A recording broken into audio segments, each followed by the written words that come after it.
The principal's office, Mr. Peterson, had a smell that lingered in the memory, a mixture of waxed wooden furniture, old paper, and the pine disinfectant used in the hallways.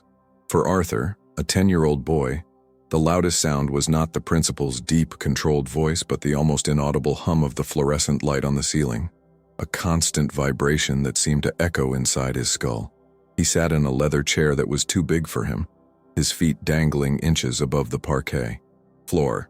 Beside him, his parents, Helena and Ricardo, seemed to shrink with every polished word, as if the air were being sucked out of the room.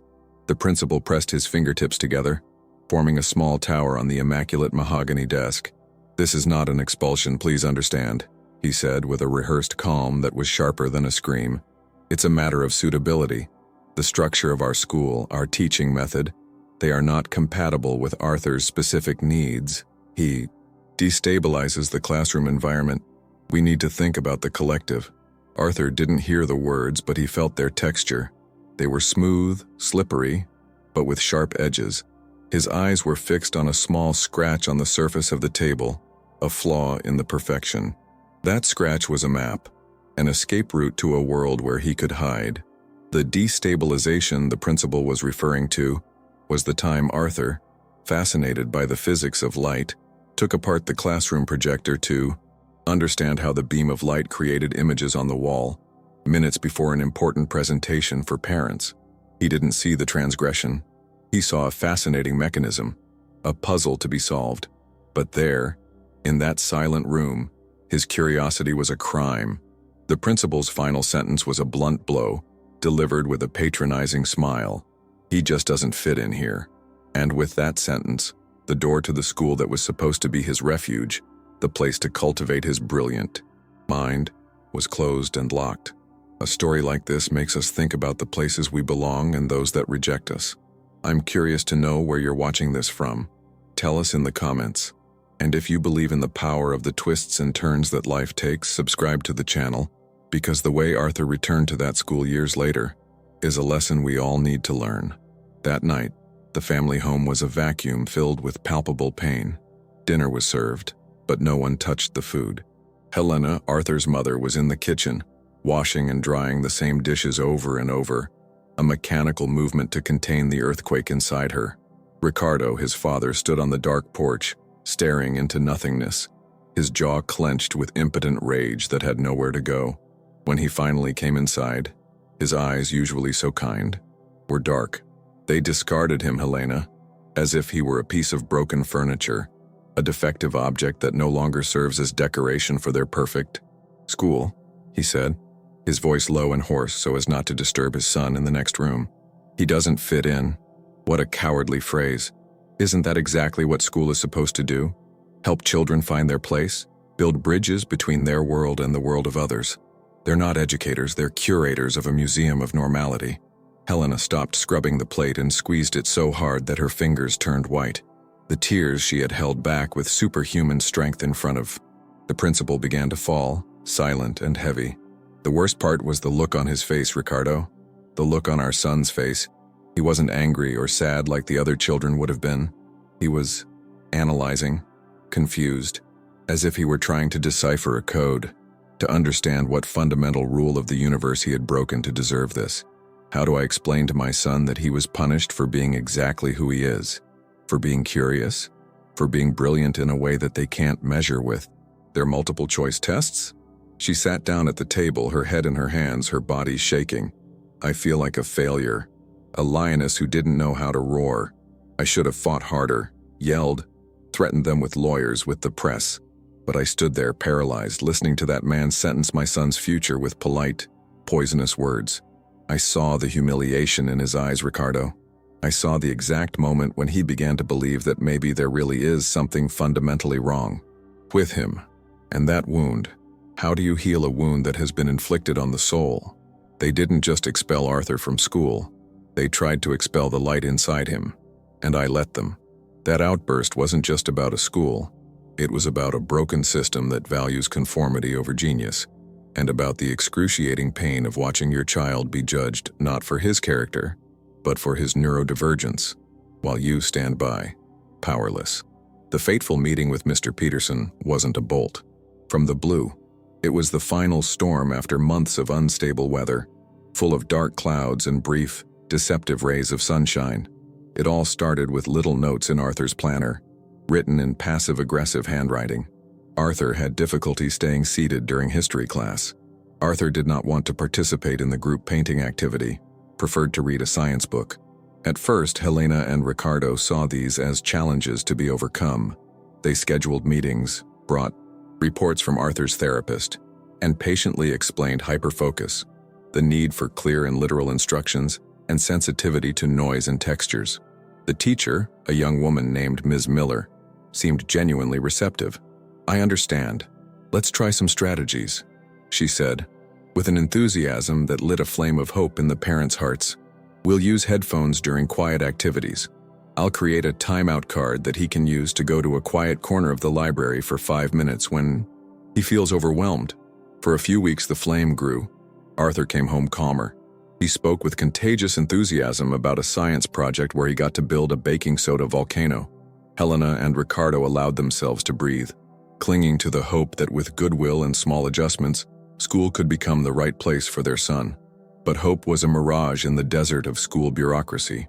Pressure from other parents began to mount, first as whispers, then as formal emails to the principal. One parent, an influential lawyer, complained that Arthur was receiving disproportionate attention, which was harming his son's learning. Another mother insinuated that his strange behavior was a bad influence, and that she feared for the safety of the other children. Ms. Miller's goodwill began to erode under the weight of pressure from the administration and lack of support. Arthur's headphones mysteriously disappeared. The timeout card was forgotten in the teacher's drawer more often. False hope reached its cruel peak when Mr. Peterson called a meeting to discuss an improved inclusion strategy. Helena and Ricardo were full of plans, with articles on inclusive education and practical suggestions. They spent an hour talking to a principal who smiled, nodded in agreement, and diligently took notes in a notebook. They left the room exhausted, but with a feeling that they had finally been heard. 2 weeks later, the call for the final meeting came. The transfer suggestion meeting. That's when they understood with sickening clarity that the previous meeting wasn't about inclusion. It was theater, a formality to fulfill protocol, to build a case against their own child before carrying out the sentence that had been decided long ago. Hope did not die of natural causes. It was murdered in cold blood, with polished smiles, pedagogical jargon, and frightening corporate efficiency. Mr. Peterson did not see himself as a villain. In his mind, he was a pragmatic administrator, a captain navigating a complex ship through turbulent waters. He managed risks, budgets, the school's reputation, and above all, the complaints of customers, parents who paid exorbitant tuition fees and demanded a predictable and peaceful environment for their children. Arthur, with his brilliant and unpredictable mind, his contempt for social rules that made no logical sense, was a wave rocking the ship. On his desk, he had a stack of emails from the boys' lawyer subtly threatening legal action if the problem wasn't resolved. He had a report from an educational consultant that labeled Arthur a source of instability. On the other hand, he had a single boy who, according to his own therapist's reports, needed more resources, more individualized attention, more accommodations. In the cold logic of his cost-benefit spreadsheet, the decision was painfully simple. He convinced himself that he was acting in everyone's best interest, including Arthur's. He'll be happier in a specialized environment, a place that can give him what he really needs, he repeated to himself, a comfortable lie to justify an act of exclusion. He didn't see the sparkle in Arthur's eyes when he talked about the formation of galaxies. He saw an attention deficit. He didn't see the genius in taking apart a projector to understand how it worked. He saw a destructive behavior problem. He was a man trapped in a system that rewarded him for maintaining order and satisfying the paying majority, not for cultivating the extraordinary that flourishes on the margins. His decision was not an act of pure malice, but of deep and systemic myopia, cowardice disguised as pragmatism. Helena and Ricardo's conflict, on the other hand, was against a faceless enemy, a many-headed hydra. They couldn't fight the system. They fought against forms, regulations, against the impassive smile of a secretary, against the closed door of the boardroom. They found themselves in a bureaucratic maze designed to wear them down to exhaustion, to make them give up. Other parents, who were once friends and had coffee together, now looked away at the school gate, with a mixture of pity and relief that they were not in their place. They became outcasts, the parents of the problem child. The conflict was not only with the school, but with an entire community that, out of convenience, fear, or simple ignorance, chose silence and exclusion. They were alone, defending their son in a battle they had lost before it even began, because the battlefield had been designed so that they could never win. The turning point did not happen in a meeting room, but in a public library. A week after the expulsion, the air smelled of paper and silence. Helena was researching specialized schools for neurodivergent children, feeling a knot of despair and failure grow in her chest. With every exorbitant tuition fee she saw, Arthur, meanwhile, was at a nearby table, completely absorbed in an ancient history book, a thick volume that seemed too heavy for his 10-year-old arms. Suddenly he stood up, walked over to his mother with urgency in his eyes, an excitement she hadn't seen in months, and pointed to a passage in the book. "Mom, did you know that the Romans used a type of pozzolanic concrete that cured itself underwater? They built ports that still stand today, and only now with nanotechnology are we rediscovering how to do something similar?" At that moment, something clicked inside Helena, an epiphany. School wasn't a brick building. Education wasn't a rigid curriculum. It was that. It was the spark of curiosity, the joy of discovery. The system hadn't failed Arthur. The system was fundamentally unsuitable for him. That night, she and Ricardo made the most frightening and liberating decision of their lives. Arthur would not go to another school. They would become his school. The turnaround deepened and took shape when they found an unlikely mentor. Not a certified teacher, but a retired electrical engineer, Mr. Chen. A quiet, methodical neighbor who spent his afternoons building complex models of ships and airplanes in his garage. Mr. Chen didn't care if Arthur didn't look him in the eye when he spoke. He cared that Arthur understood physics and mechanics intuitively, almost instinctively. Instead of teaching math with worksheets and abstract problems, Mr. Chen taught with practical projects. They built a wooden catapult to understand the equations of parabolas.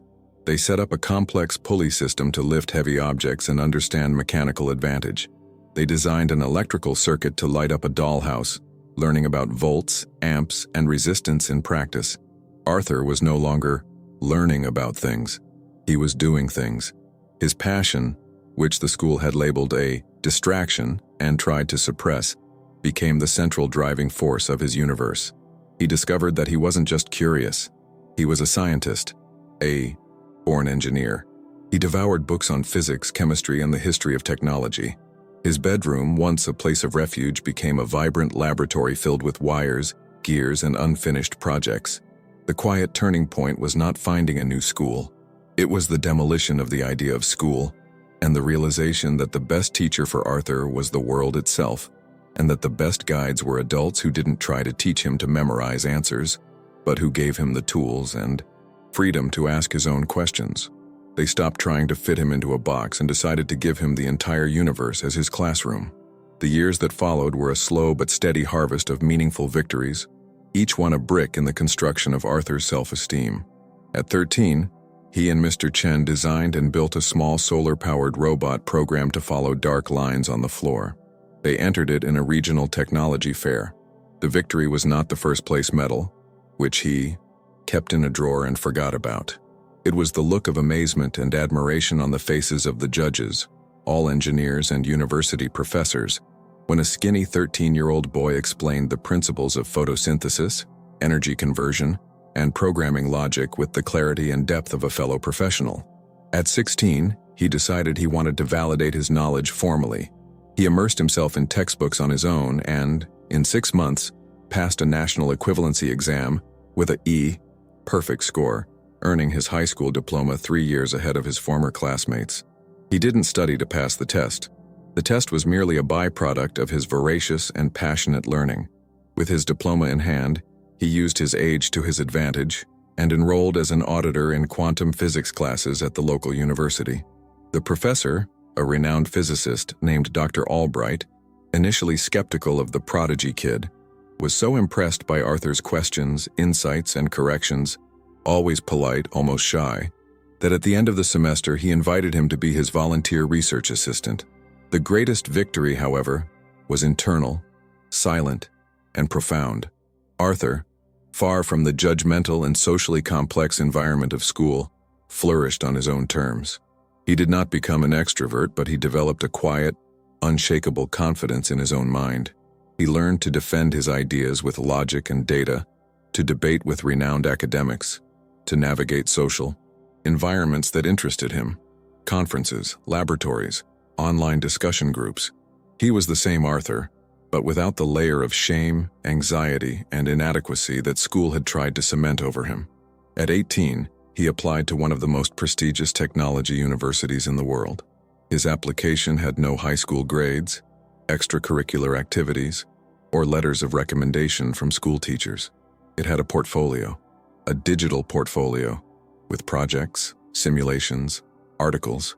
He had written in a single letter of recommendation, signed by Dr. Albright, who described him not as a student, but as the most brilliant colleague I have ever had the pleasure of working with. He received a full scholarship.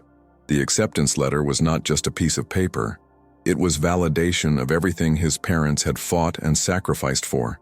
It was proof that the light the school had tried to extinguish had not only survived, but had become a beacon. 10 years later, Dr. Arthur Vance was in his university lab, adjusting the delicate mirrors of a laser interferometer. He was now a respected physicist, known for his groundbreaking work in materials science and quantum computing. The walls of his office were covered not with framed diplomas, but with whiteboards filled with complex equations, circuit diagrams, and photos of his creations. An atomic force microscope he built himself, a prototype of a new type of solar cell. On his desk was a single personal photo. Him, at age 10, standing next to a wooden catapult, smiling at a proud Mr. Chen. He reflected on his journey, not with the bitterness of memory, but with the analytical clarity of a scientist observing a phenomenon. The pain of rejection, once an open, throbbing wound, had become a scar, a part of his history that gave him a unique perspective. He realized, with logical certainty, that expulsion, the cruelest act he had suffered in childhood, was also the most liberating event of his life. Had he remained at that school, his mind would have been sanded down, polished, and forced into a mold that would have killed his passion. He would have learned to suppress his curiosity, to feign interest in subjects that bored him, to keep quiet so as not to appear weird. He would have become, at best, an average student, anxious and deeply unhappy. Mr. Peterson, he thought, was not a villain in the classic sense. He was a symptom of a larger disease, a systemic flaw, an educational system that, in its quest for efficiency and standardization, confuses obedience with learning and silence with success, a system that fears curiosity it cannot control and labels as deficient any mind that does not operate on the same operating system as the majority. His own journey had taught him that true education is not about filling minds with a predefined set of facts, but about igniting the fire of individual curiosity. It is about finding each student's unique language and giving them the tools and permission to explore the universe. He didn't feel anger. He felt a kind of sad compassion and an immense responsibility. A responsibility to the countless other Arthurs who were still trapped in those classrooms, having their lights dimmed every day, with every grade in their report cards, with every disapproving look. And it was with this cold, passionate clarity that he knew what he had to do. It wasn't about revenge. It was about redemption, not his own, which he no longer needed, but the redemption of the very system that had discarded him. The news spread like wildfire through the small town. The old school, now struggling with declining enrollment, a reputation tarnished by being too traditional and outdated facilities, had received an anonymous multi-million-dollar donation. The donation was one of the largest in the history of private education in the region and came with strict conditions: the demolition of the old gymnasium and the creation of a state-of-the-art science, technology, engineering, and mathematics STEM center, and the hiring of a new principal with complete autonomy to lead this new institute. On opening day, the community gathered in the school courtyard. Mr. Peterson, now a white-haired, retired man, slightly bent by time, was in the front row, invited as a guest of honor. The school board president, a man who had not been there during Arthur's time, took the stage. It is with great pleasure and pride that we introduce the man whose vision, generosity, and genius made all of this possible, the anonymous benefactor and new director of the STEM Center of Excellence, Dr. Arthur Vance. A shocked silence, followed by a murmur that rippled through the crowd, filled the room as Arthur, now a tall man in his 30s with a calm, confident presence, walked to the podium.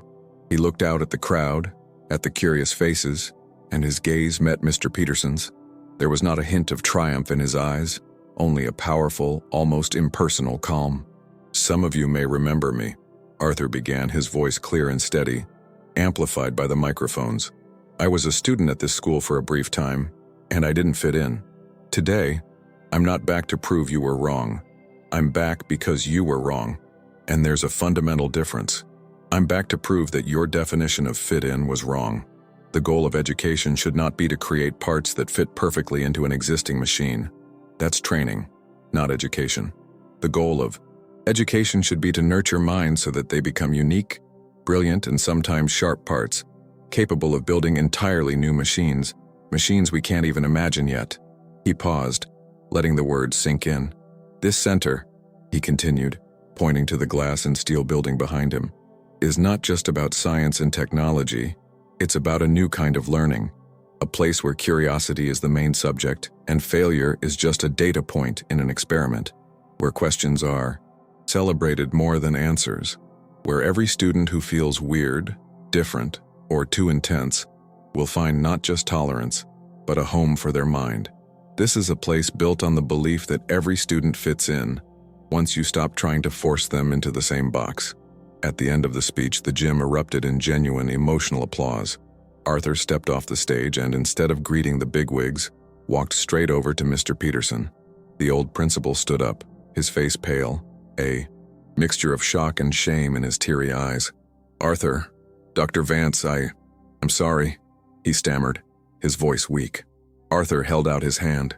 "Don't be, Mr. Peterson. What you did from your perspective was logical, and it put me on the path I needed to follow. But now," he said, his handshake firm, "let's work together to make sure no other student has to be expelled to find their true path."